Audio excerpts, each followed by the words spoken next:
Как часто, выбирая лекарства от кашля, мы либо полагаемся на собственный опыт, или доверяемся рекламе, либо прислушиваемся к советам аптекаря, а ведь последний не является даже медицинским работником. Стоит ли говорить о том, что такой подход к собственному здоровью, мягко говоря, небрежен? Не все при лечении кашля задумываются об устранении его истинных причин, уделяя в первую очередь внимание надоедливым симптомам. Сам кашель при этом может говорить о самых разных нарушениях в организме, от аллергии до серьезных онкологических заболеваниях. Всего причин кашля существует около 50. Самолечение противокашлевыми препаратами может иметь самые неприятные последствия.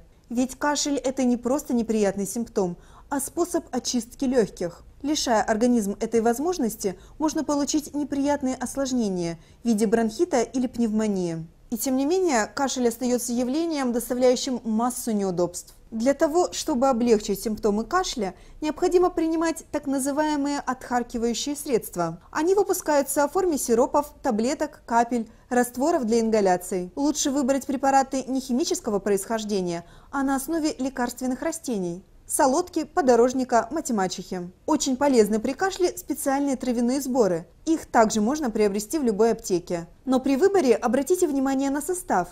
Убедитесь, нет ли у вас аллергии на какой-либо компонент. При кашле медики советуют обильное теплое питье. Очень полезны также горячие ванны для ног. Они избавляют от спазма верхних дыхательных путей, который и вызывает этот неприятный симптом. Старое испытанное средство при кашле – полоскание горла раствором морской соли. Если симптомы кашля не оставляют вас в покое более 3 недель, необходимо немедленно обратиться к врачу. Будьте готовы ответить на вопросы о том, насколько часто вы кашляете, может ли кашель быть связан с хроническими заболеваниями или вредными привычками, сопровождаются ли приступы удушьем, имеет ли кашель сезонный характер.